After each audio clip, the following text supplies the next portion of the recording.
the Mom Who Knows Nada. My name is Brianna, and this is the Mama Knows Nada podcast. I have a local mom in Florida here chatting with me today all about her mom life. Welcome, Claire. Thank you so much for being here. I really appreciate your time. Hello. Thank you for having me. I'm excited as well to be here. Talk about all the mom things, right? So let's just dive right in and talk a little bit about you and your mom life. How many kids do you have? Yeah, so I am married and a mom of two. I have a 6-year-old son and a soon-to-be 19-month-old daughter. She turns 19 months next week, actually. The funny thing is they are 5 years apart, 5 days, so almost the same day they would have been born. So they're both in June. Not planned that way, but yeah, exactly 5 years, 5 days. So it's kind of fun. That's a fun age gap, right? Do you find that the 6-year-old helps out at all, or is interested, or is it like, no, thank you? I think it probably depends on the day. So in the beginning, I think he was all excited and let me help mom. And nowadays it's kind of like, oh, my sister this and my sister that. So it's hot and cold, but you see those sweet little moments where they're playing on the floor and they're actually playing with toys. And then 5 minutes later, that's my toy and stuff. So yeah, I think no matter what the age is, people say is further apart harder. I don't know. I think it depends on the person. Personally, I couldn't imagine doing that like 18 months where they're super close. It was just overwhelming for me. So I think there's things about both, but to me, I like the age difference. It's nice. Age gap. Yeah, and he's the big brother, so. Oh, I loved having a big brother. I also think that if your kids like want to go to secondary school or like a university, it gives you time to like plan and save, you know? There you go. Yeah. I think that's smart too. And you kind of have your time equally with each one. So like when he goes off to school, we have our little quality time. So yeah, it's kind of like each kid is getting their own time, I guess. No, I think that's a great little note too, because you could really invest in your older one. And now with the older ones at school, it doesn't feel like mom is being taken away from him. You know what I mean? And maybe there's not going to be quite the sibling rivalry, you know? Maybe. We'll see about that. Stay tuned for the next chapter. That is to be determined. Now, because they were so far apart, did you have any different experiences with one birth versus the other? So it's funny. I feel like when women talk about their birth experiences, sorry, it keeps popping out of my ear. I feel like when they talk about their birth experiences that it's like boring when I bring mine up, or it's not as much to add. And the reason for that is I had 2 planned C-sections. So to back up a little bit, my first was breech the whole time. So the little guy just liked his position. Like every sonogram, his head was way up. So that's where my pressure was, like up here in the diaphragm. And so I didn't think much about it. Didn't really think I was going to have a C-section. Didn't really cross my mind. But as the weeks went on and sooner or closer to my due date, sure enough, he was still in that position, had not flipped. So I remember one of the doctor's visits, and of course I was by myself and just taken back because the doctor said, so it looks like we're probably going to be doing a C-section, just like very calm, just looks like we're probably going to be doing this. And I was like, what? I was shocked, so I had to wrap my mind around, I'm going to have a surgery now and it's going to be in a couple weeks time, and had to go home and tell the family. So, and it's funny because I had, my mom was one of those, let's try everything natural to see if we can flip them, not physically flip them, but, little remedies and stuff like that. Yeah. And because I know sometimes that can be successful, but I think at that time I had already like said to myself, I'm okay with this. I'm okay with this decision. Let's go ahead and as comfortable as you can be, I guess, having a C-section. So that's what how my first birth experience was. And then remembering that they're 5 years apart. So with my daughter, I really wasn't committed either way. I was open to the idea of VBAC, but again, I wasn't super strong about it. So I remember having a discussion with a friend at the time and kind of picking her mind because she had both. And kind of a turning point for me is when she said, well, think to yourself, if this is going to be your last kid, do you feel like you'll be missing out on something if you don't, have the birth experience? Because for her, that was important and she wanted to have that. And it was kind of funny because I walked away from that call thinking, well, no, I don't feel like I've even, which I know is not how everybody would relate. But for me, like I had a smooth C-section. Like I was the one that was recuperated pretty fast. I was up on my feet when I was supposed to be. Not that it was easy by any means, but as far as C-sections go, like I healed pretty well and I knew what I was getting into. The VBAC to me actually brought more, what can you say? more stress and more not with all the what ifs, and what if it just ends up in a C-section anyway. Totally. So that was kind of the route that I decided to go with that. And it's funny because to me, I guess I didn't feel defined by how they came into the world. It was more after. To me, that wasn't the defining moment. It was, where I know some women might be very strongly feel about they want to have that whole birth experience, and of course respect that too. Well, I think that's a really good point that you bring up, and I think it's a good thing that your friend shared with you. But, does this matter to you? Does a vaginal delivery matter versus like one of the other women I interviewed calls it a belly birth? And I'm a firm believer in certain ways, like if the devil you know is better than the devil you don't, especially when it comes to like giving birth in children. Like I could totally see where having a VBAC would be more anxiety inducing than like having a C-section. Absolutely. Because you don't know what your body's going to do, and you don't know if your body's going to actually like push that baby out. You know what I mean? You can have faith and you can have all the motivation in the world, but a lot of what ifs. Yeah, there's a lot of what ifs. And I also think that's really good to share with other women that, vaginal delivery doesn't matter one way or the other. Like if it's important to you, go for it. But if it's not, then there's like, I don't know. I feel like sometimes there's so much emphasis on doing things in a vaginal way that we forget that, a belly birth is just as, important and just the same kind of recovery. They're not the same recovery, but there's still a recovery. You're still giving birth to your child. There's a whole different level of, things that go into having a C-section or a belly birth. So I think it's really important that you share that with women, that it doesn't matter. The child's born. And also like if a vaginal delivery isn't important to you, that's fine, right. Who cares? I think that's really great to share, honestly. Yeah, I was going to expound on, and maybe any woman that's had a C-section, especially if it's a scheduled plan, which mine was, so it's like you're deciding to do it, is let's face it, like I think there's some stigma around when we decide to get it rather than if it was a have to or an emergency kind of thing. So I felt like with my son, it was almost like I could justify, it's because he was breech, or this is why. But then with my daughter, it was like I decided or volunteered to do it. So I remember having to feel like, like almost like you have to justify the reason, whether the questions were coming at me or not. I think as I get older or whatever, I realized that I didn't have to do that. Like you don't have to explain necessarily. But you might hear that. Amen. Others probably hear the comments too, like, well, don't you want to at least try, or, it's so much better for you, that kind of thing. And I won't deny, like, obviously our bodies were made to do that. And, the healing and everything, it is better for you and baby. But I guess for me, it was like mentally and emotionally wrapping my mind around it. Like I was stressing more about the VBAC than the something I already knew and had reference to. Totally. So, yeah, everybody's journey, decision's different. So yeah, absolutely, and that's part of the reason we have this podcast out here, because like we're just talking to each other and educating each other about different ways of doing things. Anyway, I love that you said that, and I think that's really important to highlight. My sister had 3 C-sections, and she's like, "There's no way I'd ever want to push a child out." And then my cousin, she talks about her birth experience, and her first one came so fast she didn't have a chance to even decide what was happening. That baby was coming out, and she said that the second time around she was like, I want all the drugs or infections. Right. Yeah, sometimes it's very black and white how you feel. Yeah. Right? It was really funny to talk to her about that. Anyway, this is your story. So let's talk a little bit about your life as a mom. What does your day-to-day look like? How do you, what demands do you have, and how do you finesse it to get through every day? Yeah, so kind of taxi service. So where my son goes to school, it is about half an hour drive, 30 minutes there, 30 minutes back. So, I'm dropping him off, picking him up. I say that my 18-month-old is home with me most days.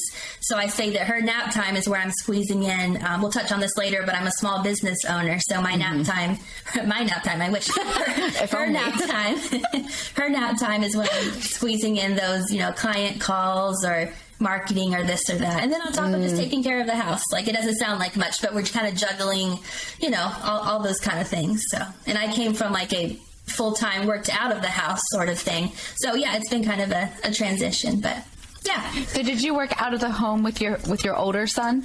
I did. Yeah. 8+ years. I worked out like a typical 9 to 5 kind of thing. So with her, it's been more the other way around. I've been home, which was my goal all along, to be with him. I almost feel like it's harder in a way to be in the home, working as a small business owner, because all the things like come up, like distractions. Yeah. All of the things. I'm the kind of person, like if I see clutter, which is like, you can't see my office / spare bedroom right now, but there's like boxes, stuff. And it's like so distracting. I'm like, I gotta put that away. Put that away. Yes. But it's not going to be put away today. Yes. I'll eventually get to that in the clutter. Right. But it's nice because then you get to be home or like accessible for the kids. So I feel like that's hard. That's like kind of like a hard switch to go from the office to the home. Yeah. We'll probably touch on it later, but like that balance is definitely knowing when to like shut off and just be like, okay, work is work, family's family. It's I think we're all learning it. I'm learning it still. So. Amen to that. Like it's good to be able to close the door, like then have that physical separation. I think. Yes. Yeah. So in theme with the podcast series this season is like, how do you stay true? So how do you stay true to you and prioritize yourself? Yeah, so I think as moms, or maybe women in general, I think we'd be lying if we said that we don't, or that we have it all figured out, or that we have it balanced. I think it's constantly, right? We're doing everything else, and then we're usually last on the list. So that's still probably a struggle in a real way. I'm not really one with the new year to adhere to the like resolutions. I don't really do that necessarily, but I have more like general ideas. And there is something nice about having, whether it's a fresh start of a week, month, year. So 2022, it is kind of nice to, okay, what do I want to do a little differently now? Yeah. So it's funny because I think we all say like in January or the start of a Monday, I'm going to go on a diet. I'm going to drink more water. I'm going to, exercise. So I didn't really use these words this time. I did stuff like mindful eating and get yourself moving, whether it's like, just getting out of the house, fresh air, that sort of thing. So to me, it was more like a goal of feeling better and not so restrictive of put yourself on a diet or, that kind of thing. So I feel like that's kind of helped. And are there days we do better than others? Of course. Like, I think when I talked to you before, I was like, had a good run and then I got sick. So then of course you don't have as much energy. So then you got to start over again. But I think having those like kind of goals more than being restrictive, because I think we can all say that January comes and goes and then we're like, well, I did that. I guess I'm not keeping up with it. So more of a lifestyle rather than like, I have to do this. I think that's another thing that's important to highlight is like small, like attainable changes. This is all just coming to me as you're saying it, are almost like more empowering than this goal of like, I'm going to go on a diet and I'm only going to eat this, know? And it's easier to achieve, and then that boosts your confidence. I think that's a brilliant way of attacking something, Yeah, and whether it's maybe it's just the wording where we think of it differently, but kind of whatever works for you, I guess. No, I love that. Do you do anything in particular to stay organized or keep structured? I kind of laugh at that because I feel I'm not really the most organized person, but in some areas of life, like I can be, or I strive to be. So I like the use of a calendar. And the funny thing is, just this past week, I went with the kids on their day off to Target, and I'm looking at it right now. I have a super large 2022 calendar. And I think the joke for a lot of people is like, oh, but nobody uses those. But I really try to like daily write stuff in it. And again, kind of not being the overachiever again, because we disappoint ourselves. So I think, at least as moms, we write like 20 things down on one day and we get 5 done and we're disappointed with ourselves. Like we didn't do it all. So more like in a week, the end of the week, I want to do this big thing or, check these things off. So at least for me, I think something about seeing it written down on paper kind of gives me clarity, and like also mom brain, we forget everything. So if we see it written down, yes, it kind of helps. So I like the use of a planner, calendar, however you want to say it.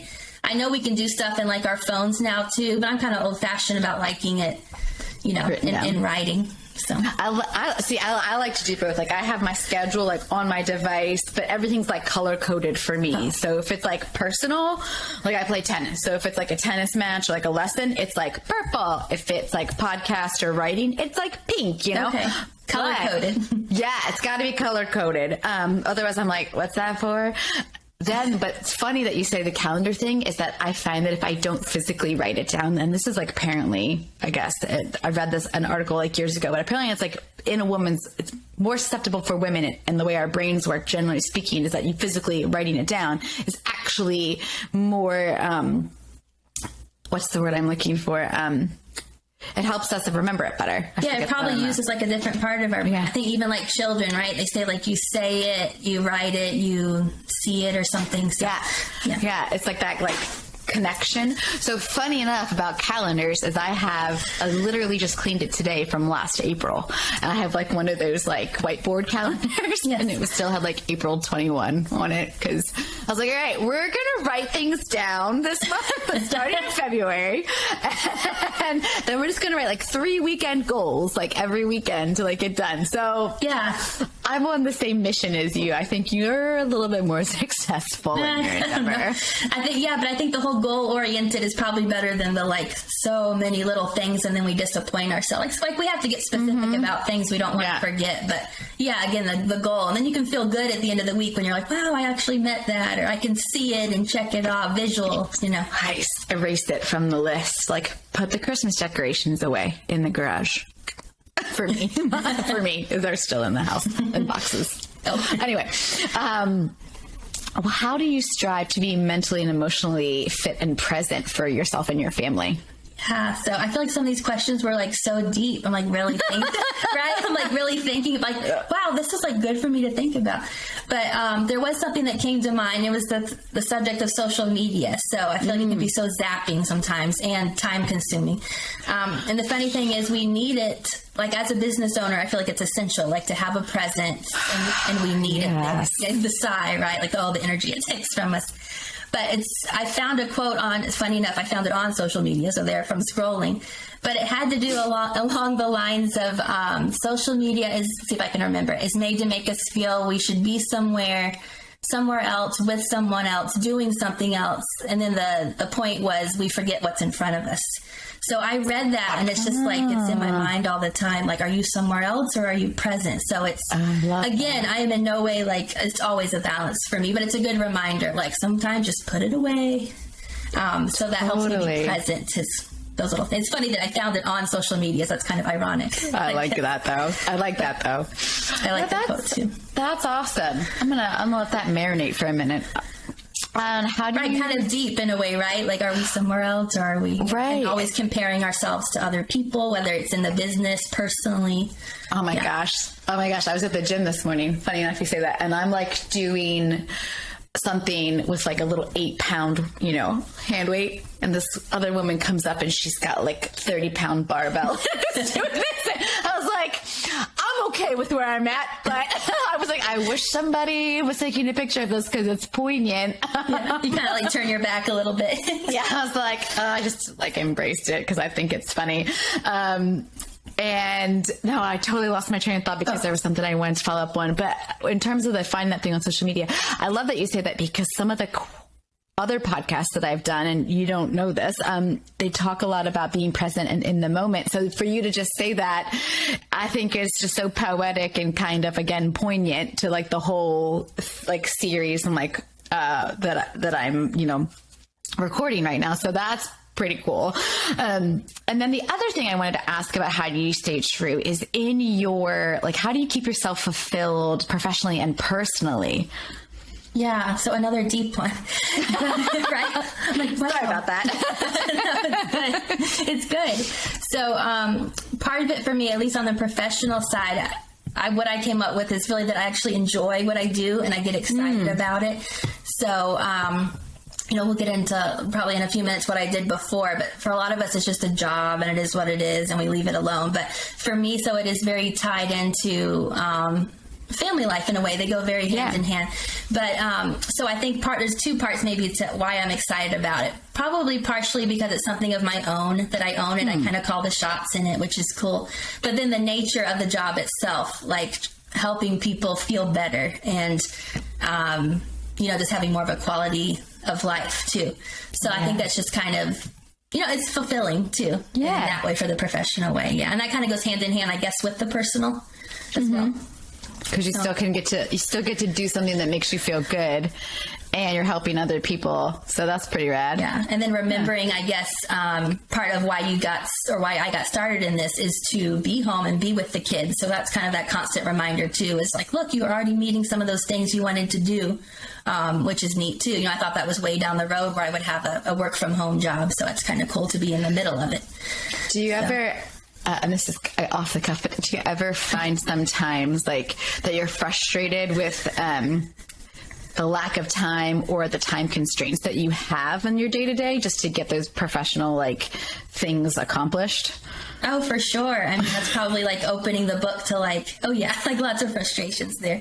And it's funny, I think me and my husband are having a discussion the other day is when you're an entrepreneur, when you work from home, no one's telling you like when to work or when the cutoff is or giving you structure. So you have to like push yourself some days to be like, yeah, I guess I'll do that. Or yeah. And it's like you would like to say you're only doing it in that 9 to 5. But for me, I'm kind of a night person. So sometimes I come on and that energy or thoughts come to me at 10 o'clock at night where maybe that's not prime time when I should be working, but that's when I'm making little notes. And so, yeah, I guess being flexible, but yeah, definitely always feel like, oh, did I accomplish what I wanted to today or this week? So yeah, I think the whole thing of this podcast will be balance, balance for everybody, right? We're always working on it. Right. No, that's so true too. But I think I like that you said that sometimes you have your peak. So my peak is in the afternoon. Like, don't talk to me about work before 10 a.m. because it's not gonna, there's just, my creativity is not there. But having those moments, but writing them down. So 10 o'clock when you're trying to get ready for bed might not be the best time to do work, but making a note of it, I think that's so important. And being flexible. I love that you said that because you kind of have to be flexible when you're staying at home or the kids are around, or you have to be like the transportation, the taxi service for your kids, I feel that. And I love that you say that. I always find that for me, whenever like I'm having like an energetic day and I'm getting stuff done, like a wrench gets thrown into the plan and I'm like, really? And then when I have all the time in the world to get things done, I'm like, oh, let me scroll through social media. I know, right? It's like something mentally, like if someone's given us a lot of time, some reason we feel like we can take our time, right? I don't know what it is. Like, I'll get to that. Oh, it's like, oh, now it's pickup time from school. Never mind. That is so true. It's like something mentally. Yeah, totally. Now I'm going to let that stew as well. Yes. The good and bad of being your own boss. Yeah. It's a blessing and a curse. Yes, that's for sure. So when it comes to staying true to your family, like your partner and your children, your husband, what boundaries do you keep to ensure that you can show up for them? Yeah, so I think it kind of has to be, sorry, I'm like drawing a blank with this a little bit. Probably, again, the being present goes hand in hand. And this might be with another question you have, but I think with staying true and then boundaries, sometimes it's just, drawing a little bit of a blank, sorry. We all have those days. Let's be real here. What? I think this is later on, but this is kind of the way that I'm taking it, and we can tie it in is, sometimes I feel like I used to be like, when they're giving their viewpoint, whether it's a child, my husband always felt like, oh, but it needs to be this, or, oh, you need to see it this way, or, look at my viewpoint. And then you realize, and again, this is just kind of time going by and you learn how to deal with things differently, that person might just be expressing themselves and they're not looking for the fix or the answer, or there's something more to what they're saying. And it's funny, I'm saying this as a girl, right? Because usually we're saying that the men are always trying to fix our problems or something, and we're like, just hear me out. But so I think as far as like the feelings of others and that sort of thing, I think just learning that everybody has a viewpoint and just kind of taking it in and not trying to always fix the problem. I think that's great. I've started asking my husband, like, do you want feedback or do you just want to vent? Because I always feel like everything's my fault, and like, I grew up Catholic and take it personally. Take it personally. Everything, like, and then I'm like, I can't take this crap. I got too much other stuff to do. So do you need me to listen right now? Or do you need me to give you feedback?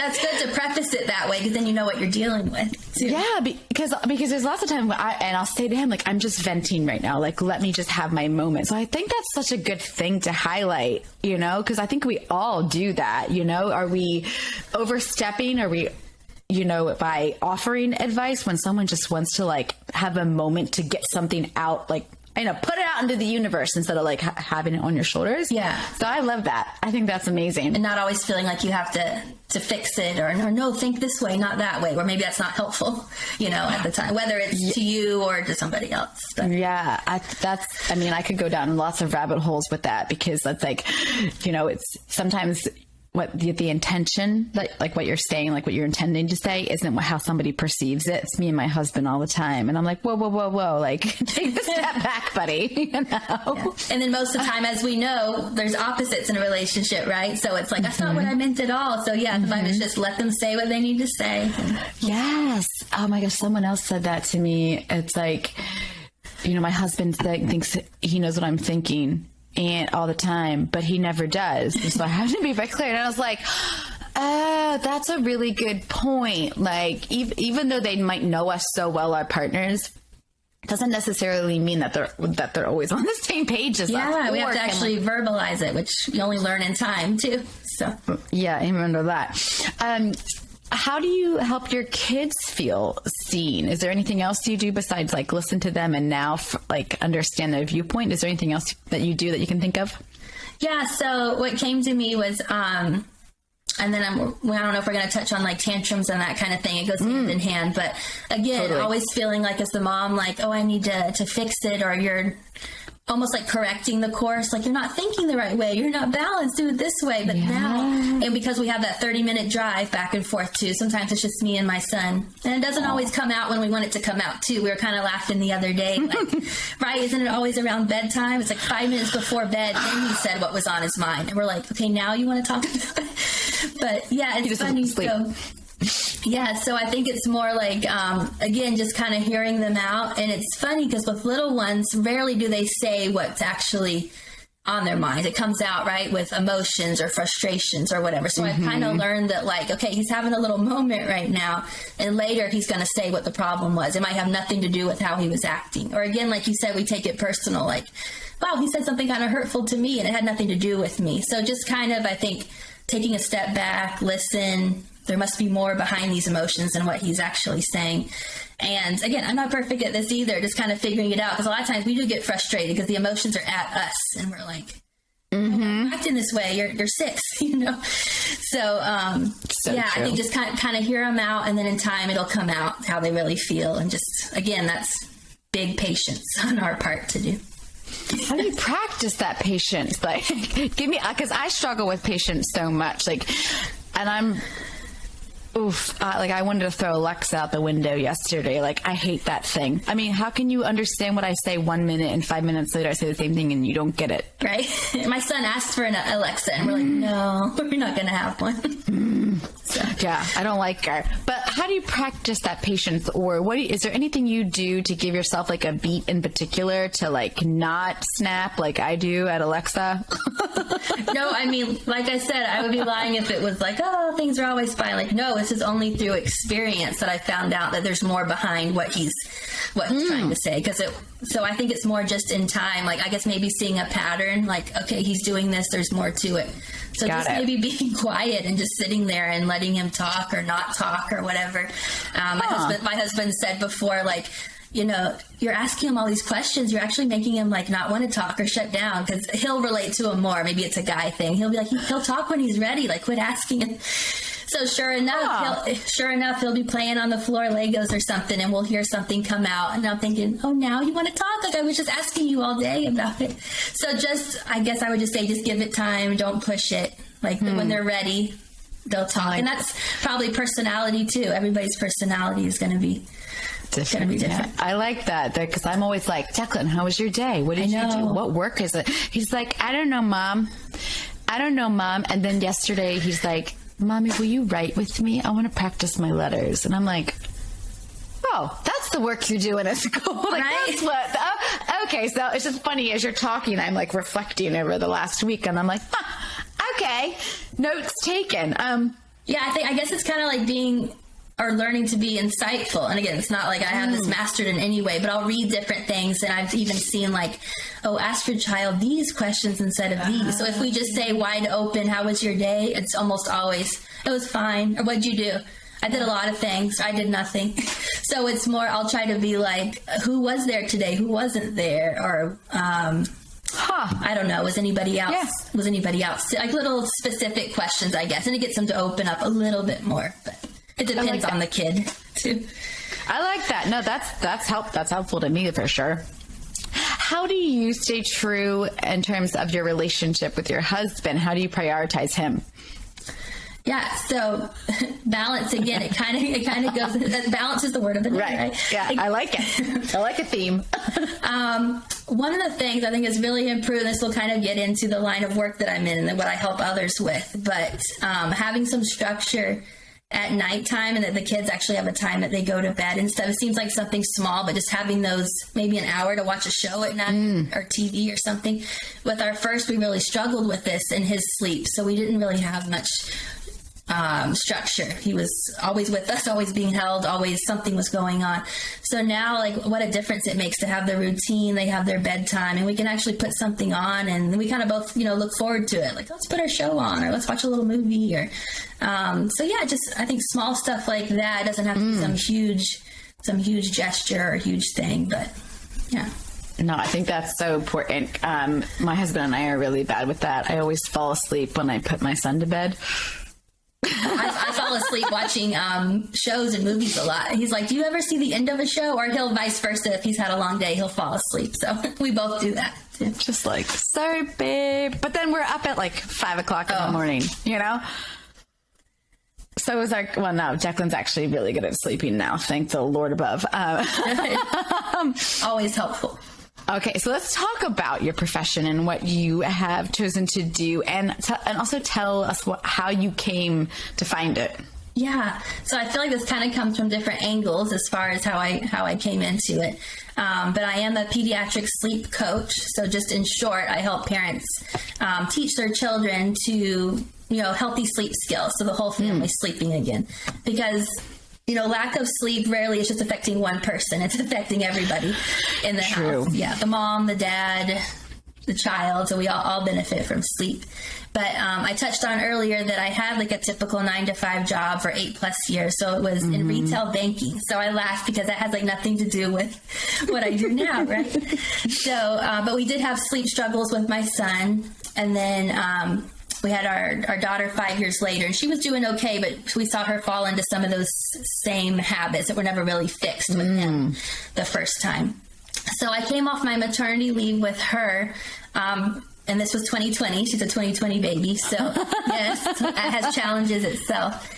So as many people can attribute to 2020, like the workforce, everything was different when I came back. Yeah. The challenges, what was expected of you, short-staffed. It was not 9 to 5. It was more like 8 to 6, at least a 30-minute drive, maybe 40-minute drive every day, starting to require 6 days a week. Oof. So I was like, how long can I really do this with two little kids, So we were in a place where I was able to be home again and wasn't really sure what I was going to do. I knew that I didn't want to just stop working. I still wanted to work, but didn't know what direction I was going to go. But I wanted a more flexible schedule, of course. If I could stay home with them, that would be great. A few months down the road, I implemented, she was having more and more trouble, my daughter, with sleep. So I implemented a plan called Sleep Sense that some people are familiar with, but it's a method of like sleep training. And really had success with that. And then what they do through their organization, Sleep Sense, is they'll teach consultants the methods that they do. And then they also help women become entrepreneurs. Like they really give you a lot of education that goes around it. So I kind of flip-flop with the idea back and forth. Nothing else was really speaking to me as far as career paths. But that one I kept like coming back to. Like I was excited about that particular path to go down. Yeah, so that's kind of how I came across it, I guess you could say. That's awesome. And so you're like, I need this. And then you're like, oh, I love this. I'm going to do this. Yeah. And I think when we firsthand experience something ourselves and how it worked, we're that much more able to like talk about it. Like, oh no, this worked for me. Like, look, it's not just something that's like, oh yeah, that's a good idea. It's like, no, like I did it. It changed things for us. It can change things for other people. So when you firsthand experience it, it's that much more powerful, I guess you could say. No, I love that. And I think that's such a good point. Like when you actually go through something yourself, like you want, and it was so successful, like you want to help other people. So, yeah, you firsthand see it. Yeah. Yeah. I mean, that's kind of how this podcast came about. So I was like, all these things happened and I saw some of my friends struggling with things and I was like, why don't we have like a community of women that can just talk about their experiences, you know? Different viewpoints. Yeah. Yeah. Just to give like an idea, you know, maybe try this, maybe try Sleep Sense. Anyway, how does your work allow you to stay true as a mother? Yeah. So I think it kind of, again, goes back to liking what I do too. Mm-hmm. And I think we talked a little bit about this earlier. But yeah, I think just enjoying what I do, liking the kind of the nature of it too. And then again, finding that balance with the kids and then helping other people with their kids as well. And then just reminding myself that, wow, I've hit some of those goals, that I wanted to be home with the kids. I wanted to not have a 9-to-5 anymore, you know, and instead of looking at these, look what I haven't met yet. It's like, no, like, look, you're doing these things that you already, you know, set out to do. So it's like fulfilling, it's like, I guess you're fulfilling yourself in both ways, right? So it's like professionally, and then also the whole reason you decided to, you know, to be home. You remind yourself of those reasons too. Mm-hmm. I think that's a really good thing just to circle back to. It's like you set out these goals, the things that you wanted to do, and then it's like step by step, you know, things like start to like unfold or fall into place, or the opportunities, or like whatever you want to call it. Everybody's different in their belief path, but I always say whatever is meant to be will always find a way. So that's like kind of like what you're saying here, is that you've put this out there and you're like, oh, I'm going to do this, and you've like literally made it happen for yourself. And I think that's really incredible. Yeah, because some might have that clear goal from day one, like I'm going to be a business owner, I'm going to be this. Where that thought never really like appealed to me necessarily. Like I guess I kind of liked the structure where I was okay with the 9-to-5. You know, you leave work there. This is separate. But then it's funny, like, I guess where life takes you, or life goes on, and then it's like, no, like I need to switch gears, and this is actually beneficial. So I guess it's not always clear from day one what we're going to do or whatever. But that's okay to change things up. That's another good thing. It's okay to change your mind. It's okay to have things change, you know? When things go off course, it's not always a bad thing, right? Right, yeah. Sometimes it's for the best. It's kind of what we make it, I guess. Amen. I like that. It is what we make it, isn't it? I like to say, like, everything is a gift. You just have to, like, sometimes you have to look for it. You know, you always get something out of it. You know, even if it's, like, devastating, you know, you still learn a lesson, which, you know, might be a brutal lesson to learn. But at the same time, it's you've taken something out of an experience that you didn't have before. So yeah, that's very true. I like that. Let's get into what I like to call the nada. What is the most useless information or recommendation that you received about parenting? So it's funny, like thinking about this, there wasn't like one like pinpoint or one moment that I thought of, but generally I could think of when people kind of impose their own views, or when they say, I guess to more simplify it, like don't assume your hard is somebody else's hard, or what was easy for you is going to be easy for somebody else. Sometimes we'll hear that, right? Like, oh, you're really going to not like this, or you're going to like this. Like, don't assume that. Like, people are different. So I know it's more of a general answer, but I guess just remember that everybody's different. Don't assume anything about anybody. And sometimes the subjects can be very strong, right? It's about how we choose to feed our babies, how they're sleeping, right? And sometimes we feel like we're defined, or if we have a good baby, it means that they're doing this and this. But no, it looks different for everybody. So I know that's kind of a general answer to your question. But. No, I think that's a really good point, because everybody has a difference of like what they can handle, right? You know, let's look at kids. You have 2, I have 1. I can't imagine having 2. I can't handle 1. Like, I like that. I can't imagine having 3 or 4. And I have friends that have more, and I'm like, whoa. And I think that's really imperative as moms, that we don't judge what somebody else is capable of or chooses to be capable of. I know if I had another kid, I could handle it. I don't want to handle it. I have enough things to go on. You're choosing to be okay with that. Yeah. Yeah. And I just think that's so important to just drive home. Like, my hard looks easy to other people because they have a different way of life than I do, you know, like, and vice versa. So, I mean, that was just really, I mean, I know you say it's general, but I think we can't say that enough. Like, someone else's hard is not your hard. So be kind. Yeah. And then until you live it yourself, like, how can you say, you know, until you do it yourself?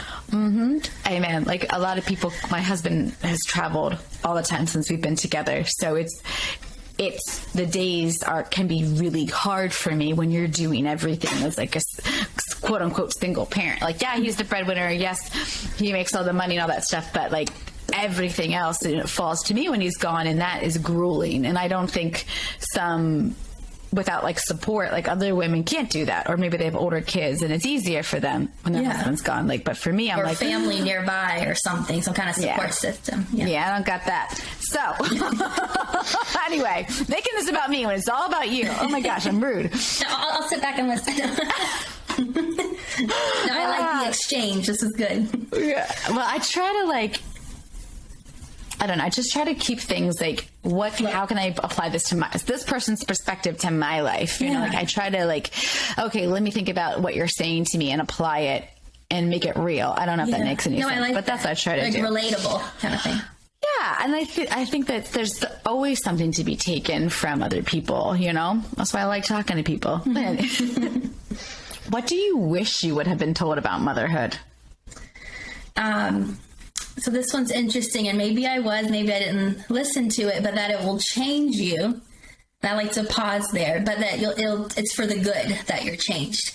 So I guess what I mean by this is, like, I know for me, it's made me like more well-rounded, more flexible, like always been kind of like a planner and wanting things to go a certain way. And we all know once we've had kids, like, that's not always going to happen. Like, I remember I was thinking about this, and I had a discussion with somebody way before I had my first. I guess I was pregnant at the time, and said something like, yeah, things like, I guess in my mind, I just thought, like, yeah, a baby's just going to be added to the mix, but things are going to go on like the way they all, like, we're going to keep doing things the way we do now. Nothing's going to change. And I think that person was quiet, probably like, oh, she'll figure it out. but that's very true. Like, it changes a lot of things. Like, you're just how you do things day to day. But I like to think that it changes things for the better too. So it just makes you a different version, I guess, of yourself. But that's not a bad thing either. So. No, I like that. And I think that's an important thing to highlight, is that, you know, we like to think that things don't change, but they do. Like, you're not going to stay out to 4:00 in the morning anymore, you know? Well, I mean, you might if you're working, or you might and be fine. Yeah, I don't think I did that before, but... I had a few rough nights in my 20s for sure. And now I'm like, it's 9:00. I'm going to bed, you know? I know. It's not realistic to keep things the same way. Yeah. Because you got to show up for somebody in a way that you never had to show up for yourself, you know? I don't know if that makes any sense. Yeah, but it makes you more, like I said, you know, flexible, go with the flow. Like, I guess it makes you see things just differently. Probably appreciate other people that were already in that position that you didn't understand before, like, right? Because we all give our judgment or our 2 cents on someone that has kids if you don't have kids, or vice versa, or whatever. So it's like, oh, okay, that's what they were talking about. So. Well, and it changes, like, I feel like day to day, moment to moment. Like, sometimes I can be like on fire multitasking, and other days I'm like, where's my car keys? And I don't know where my phone is, and I lost my glasses. Like, okay, I'm done for the day. Like, I give up already, you know? And I think that's important to highlight too. Like, you just, some days you're great and some days you're not. And that's okay. It's day to day. Yeah. Oh man. All right. Do you have any unsolicited advice for parents, new parents, soon to be parents? For this, I would say that it's hard. I'll just stop there, right? Like, but it's okay to admit that it's hard at the same time, and we don't have to like love and like every little thing about about it all. What came to mind again was like sometimes quotes will come across, or again, social media puts the pretty stuff out sometimes, or just someone talking. But I think we've all heard like, enjoy every minute of it because it goes by fast. And it's like, it's true, right? Like, all of that's true. But sometimes I think those comments are made made to make us feel guilty, like if we don't like every single little minute of it, or if we have a hard day, we can't say that it's hard, or we can't admit it because we feel guilty somehow. So probably just admitting to yourself, and you can say it out loud, that it's hard and it's okay. And don't compare yourself with anybody else either, because that's like a bad road to go down with any subject, is comparing. I think we probably came full circle to that. I think we talked about comparing in the beginning. Yeah, so admitting that it's hard, it's okay, but also seeking, advice or help from friends if you need it. You don't have to do it alone. Yeah. We'll expound on this at a later time, but whether it's help with sleep, nutrition, whatever, like, it's okay to reach out and get help with those things. Like, you don't have to figure it out yourself. So I like that. You're not alone. You're capable, and it's okay to have a rough day. That's great. That's that's a nice little bow.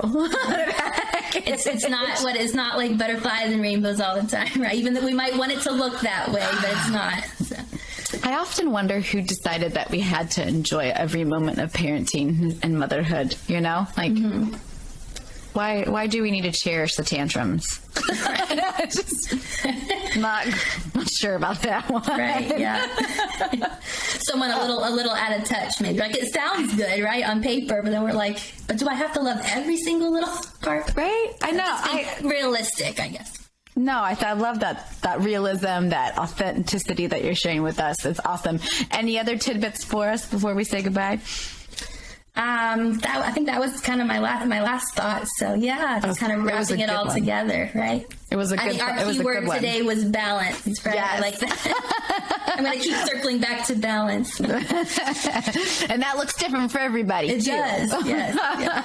Thank you so much for sharing your day with us, Claire, and your mom life. Until next time, people, have fun learning all the things you didn't know you needed to know.